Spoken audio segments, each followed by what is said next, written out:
साथी मानू समस्त को आउ थे नमस्कार एवं आज आलोचना को समस्त को स्वागत। आज आम एप्रिल मासर तृतीय शनिवार रे ये आलोचना करूँ। एप्रिल मासरे आमर आलोचनार विषय रही मो अधिकार एवं तृतीय शनिवार रे यही अधीन आम आलोचना करवा अल्प बयस विवाह बा बाल्य विवाहर कुपरिणाम एवं किशोरी मातृत्व यारी उपरे आमे आलोचना करबा। पिला माने गला शनिवार रे आमे जो आलोचना करूथिले सेतिरे आलोचनार शेष रे मु आपण मानकु समस्तंकु गोटिए दायित्व देइथिली, गोटे काम देइथिली। कोन से काम टिके मन रखिजो?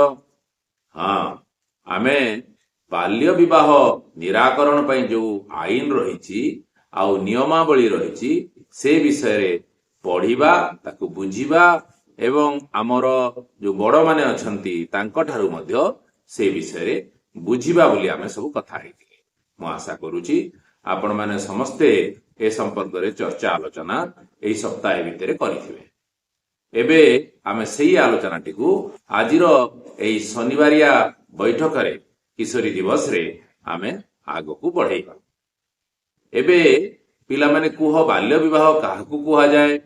जेमिति आमर आईन अच्छी बाल्य विवाह निषेध आईन 2006 से आईन अनुसार जदि झील को 18 वर्ष रु कम बयस होउतबो बा पुओ को 21 वर्ष रु कम बयस होउतबो, विवाह कला बेले दुई जनकर बयस एई निर्धारित बयस रु कम होउतबो बा जणे कहार बयस भी एई निर्धारित बयस रु जदि कम होउतबो ताले सेई विवाह को बाल्य विवाह बोली कहा जाय। तेबे एई कम बयस रे बा बाल्य विवाह को नेइकिरी आमे काहेकि एते चिंतित? बाल्य विवाह करिदेले कौन असुविधा हुए, तार कुपरिणाम गुड़िक कौन बा आम मानक उपरे कौन प्रभाव पड़े कहिलो देखी। आमे हमर चारिकड़े यदि नजर पकेइबा ताहेले अनेक सांग साथी बा चिन्हा परिचय लोके मध्य केही बाल्य विवाह करिथिबार आमे देखि परिबा। एई विवाह करथिबा लोकंकु जदि आमे अनुध्यान करिबा ताहेले तार कुपरिणाम संपर्क रे मध्य आमे जानि परिबा। गोटे तालिका तयारी करिबा आस कोन कोन सब बाल्य विवाहर कुपरिणाम हेई पारे। समय नै तालिकाटी आमे तयारी करिबा।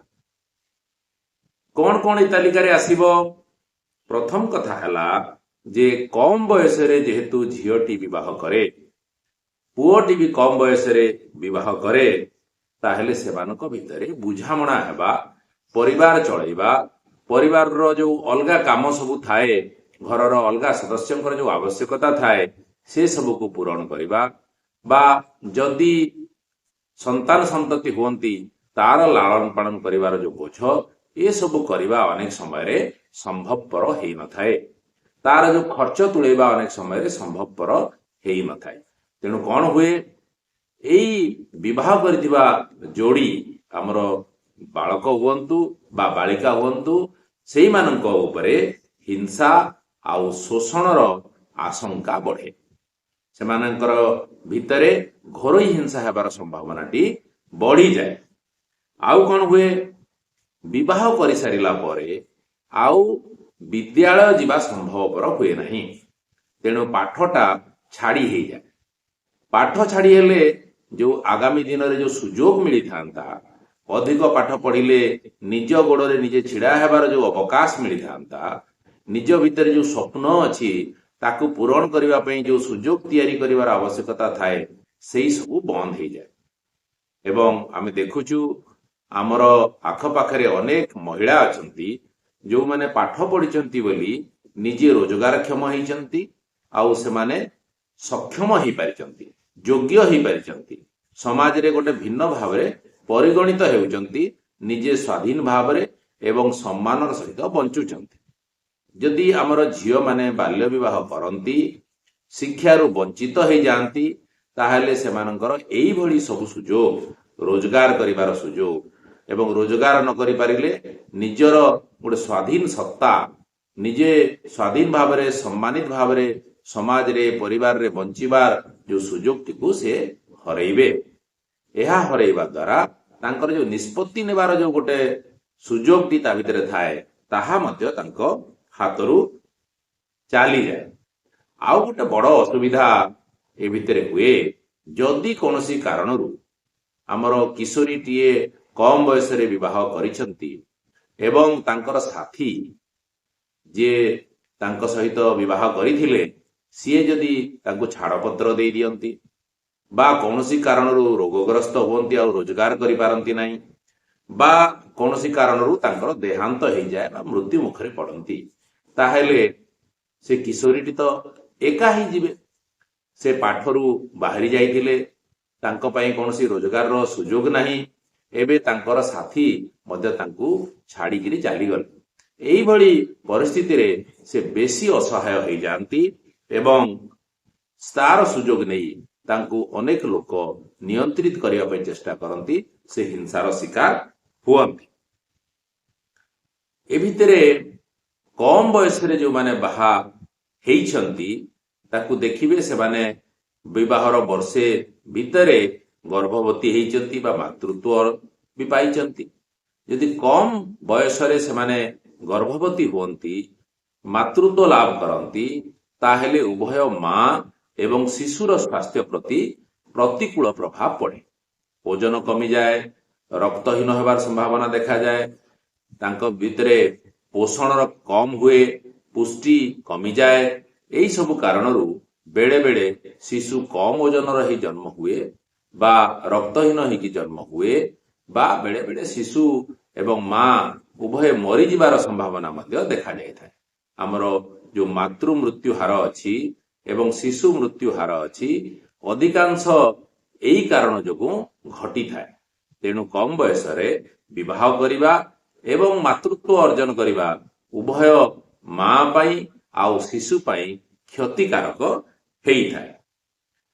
କମ୍ ବୟସରେ ଯେଉଁମାନେ ବିବାହ କରନ୍ତି ସେଇମାନେ ବିବାହ କରନ୍ତୁ ବା ନିଜର ଯାହା ସହିତ ଗୋଟେ ସମ୍ପର୍କ ତିଆରି ହେଉଛି, ପ୍ରେମର ସମ୍ପର୍କ ତିଆରି ହେଉଛି, ତାଙ୍କ ସହିତ ସେ ଘରେ ନ କହିକିରି ବେଳେ ବେଳେ ବାହାରି ଯାଆନ୍ତି, ସେମାନେ ସାଥୀ ହେଇ ରୁହନ୍ତି, ଏଇଭଳି ସ୍ଥିତି ବି ହଉ, ପଳାୟନ ବୋଲି ଆମେ ଯଦି କହିବା, ସେଇଭଳି ଘଟଣାରେ ଅନେକ ସମୟରେ ଦେଖାଯାଇଛି ଯେ ଯୌନ ଶୋଷଣର ଶିକାର ହେବା, ଚାଲାଣ ହେବା, ବିବାହକୁ ମାଧ୍ୟମ କରି ଆଉ ଗୋଟେ ଜାଗାରେ ତାକୁ ବିକ୍ରି କରାଯିବା, ଏଇଭଳି ଘଟଣା ଗୁଡ଼ିକ ଘଟିଛି। ଅନେକ ସମୟରେ ବିବାହ ପରବର୍ତ୍ତୀ ସ୍ଥିତିକୁ ସାଲିସ କରିବା ପାଇଁ, ବିବାହର ପରବର୍ତ୍ତୀ ସ୍ଥିତିକୁ ଚଳେଇବା ପାଇଁ ଶିଶୁ ଶ୍ରମିକ ମଧ୍ୟ ହେବା ଆମେ ଅନେକ ଜାଗାରେ ଦେଖିଛୁ। ତେଣୁ ଏହି ସବୁ ହେଲା ବାଲ୍ୟ ବିବାହର କୁପରିଣାମ। ତେଣୁ ଆମେ ଦେଖିବା ଆମର ସାଥୀମାନେ ଯେମିତି କେହି ବାଲ୍ୟ ବିବାହ କରିବେ ନାହିଁ ବା କାହା ସହିତ ଏହି ବୟସରେ ସମ୍ପର୍କ ସ୍ଥାପନ କରିକିରି ପଳାୟନ କରିବେ ନାହିଁ ବା କମ୍ ବୟସରେ ଯେମିତି ଗର୍ଭଧାରଣ କରିବେ ନାହିଁ, ସେ କଥାକୁ ଆମେ ସମସ୍ତେ ସୁନିଶ୍ଚିତ କରିବା। ଏହି ବାର୍ତ୍ତାଟିକୁ ଅଧିକରୁ ଅଧିକ ଆମେ ସମସ୍ତଙ୍କୁ ଜଣେଇବା। ଏ ଯେଉଁ କିଶୋରୀ ମାତୃତ୍ୱ ବା ଗର୍ଭଧାରଣ, ଏହା କ'ଣ? ସାଧାରଣତଃ ଯଦି 19 ବର୍ଷ ବୟସରୁ କମ୍ ବୟସରେ କେହି ଗର୍ଭଧାରଣ କରେ ବା ମା ହୁଏ, ତାହାକୁ କିଶୋରୀ ମାତୃତ୍ୱ ବୋଲି ଆମେ କହିବା। ଏବଂ ଆମ ଓଡ଼ିଶାରେ ଅନେକ ସଂଖ୍ୟାରେ ଏଇଭଳି କିଶୋରୀମାନେ ମାତୃତ୍ୱ ଲାଭ କରୁଥିବା ଆମେ ଦେଖୁଛୁ। ଯେମିତି ଆମେ ଆଲୋଚନା କଲେ ଯେ ବାଲ୍ୟ ବିବାହରେ ଯେଭଳି ହିଂସା ଶୋଷଣ ସବୁ ଆସେ, ସେଇଭଳି କିଶୋରୀ ମାତୃତ୍ୱ ଯେତେବେଳେ ହୁଏ, ଥରେ ପେଟରେ ପିଲାଟିଏ ରହିଲେ ଆଉ ବାହାରକୁ ଯାଇକିରି ରୋଜଗାର କରିବା ସମ୍ଭବ ହୁଏ ନାହିଁ, ବରଂ ମା ପାଇଁ ସେହି ସମୟରେ ଅଧିକ ସ୍ୱାସ୍ଥ୍ୟ ସେବାର ଆବଶ୍ୟକତା ଦେଖାଯାଏ, ଅଧିକ ପୋଷଣର ଆବଶ୍ୟକତା ଦେଖାଯାଏ ଏବଂ ଅଧିକ ଯତ୍ନର ଆବଶ୍ୟକତା ଦେଖାଯାଏ। ଆଉ ଏହା କରିବାକୁ କେହି ନଥାନ୍ତି। ତେଣୁ ତାର ପରିଣାମ ସ୍ୱରୂପ ତାଙ୍କ ଉପରେ ଆମର ବିଭିନ୍ନ ନିର୍ଯାତନା ହୁଏ। କିଶୋରୀ ମାତୃତ୍ୱଟା ଖାଲି ଯେ ବାଲ୍ୟ ବିବାହରୁ ହୁଏ ସେଇଆ ନୁହେଁ, ଅନେକ ସମୟରେ ଯୌନ ଶୋଷଣ କାରଣରୁ ମଧ୍ୟ ହୁଏ, ଅନେକ ସମୟରେ ବଳାତ୍କାର ଭଳିଆ ଘଟଣାରୁ ବି ହୁଏ।